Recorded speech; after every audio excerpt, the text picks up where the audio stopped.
Hello friends, இன்றைக்கு இந்த வீடியோவில் 60 வயதுக்கு மேலே பென்ஷன் வாங்கும் ஓய்வூதியதாரர்களுக்கு ஒரு முக்கியமான மகிழ்ச்சிகரமான அறிவிப்பை வெளியிட்டிருக்காங்க. அது என்ன அறிவிப்பு அப்படிங்கிறத இந்த வீடியோவில் பார்க்கலாம்.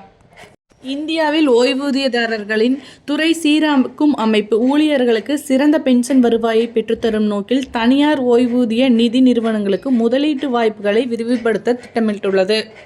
அதாவது ஓய்வூதியர்களின் பணம் குறிப்பிட்ட சில நிறுவனங்களில் மட்டுமே முதலீடு செய்யப்படுகிறது. இதை பல இடங்களில் பிரித்து முதலீடு செய்ய முடிவு செய்யப்பட்டுள்ளது. தங்கம், வெள்ளி பரிமாற்ற நிதி, துணிகர மூலதன நிதி, தனியார் கடன் மற்றும் மாற்று முதலீட்டு நிதிகள் போன்றவற்றில் ஓய்வூதிய நிதிகள் முதலீடு செய்ய PFRDA பரிசீலித்து வருவதாக கூறப்பட்டுள்ளது. சந்தை பத்திரங்கள் மூலம் மக்களுக்கு நல்ல வருமானம் கிடைப்பதை உறுதி செய்ய வேண்டும் என குறிப்பிடப்பட்டுள்ளது.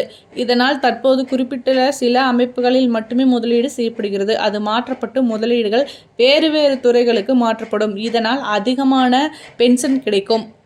தற்போது ஓய்வூதிய திட்டங்கள் பெரும்பாலும் கடன் பத்திரங்கள் மற்றும் பங்குச்சந்தைகள் மட்டுமே முதலீடு செய்யப்படுகின்றன. இதை மாற்ற முடிவு செய்யப்பட்டுள்ளது. தனியார் ஓய்வூதிய நிதித்துறையின் மொத்த சொத்து மதிப்பு 15.78 டிரில்லியன், அதாவது $178.77 பில்லியன் ஆகும். இது 80 மில்லியன் சந்தாதாரர்களுக்கு சேவை செய்கிறது. 2030ஆம் ஆண்டுக்குள் சந்தாதாரர்களின் எண்ணிக்கை 300 மில்லியனாக உயர்த்த PFRDA இலக்கு நிர்ணயித்துள்ளது. தற்போது 11 நிதி நிறுவனங்கள் ஓய்வூதிய தயாரிப்புகளை வழங்குகின்றன.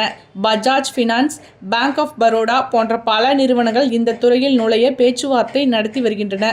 இதுபோக ஒருங்கிணைந்த ஓய்வூதிய திட்டம் கொண்டுவரப்பட உள்ள நிலையில் இனி மத்திய அரசு ஊழியர்களுக்கு பழைய பென்ஷன் முறை தவிர்த்து இந்த மாதிரியான பென்ஷன் கொண்டுவரப்படும் என தெரிவித்துள்ளது.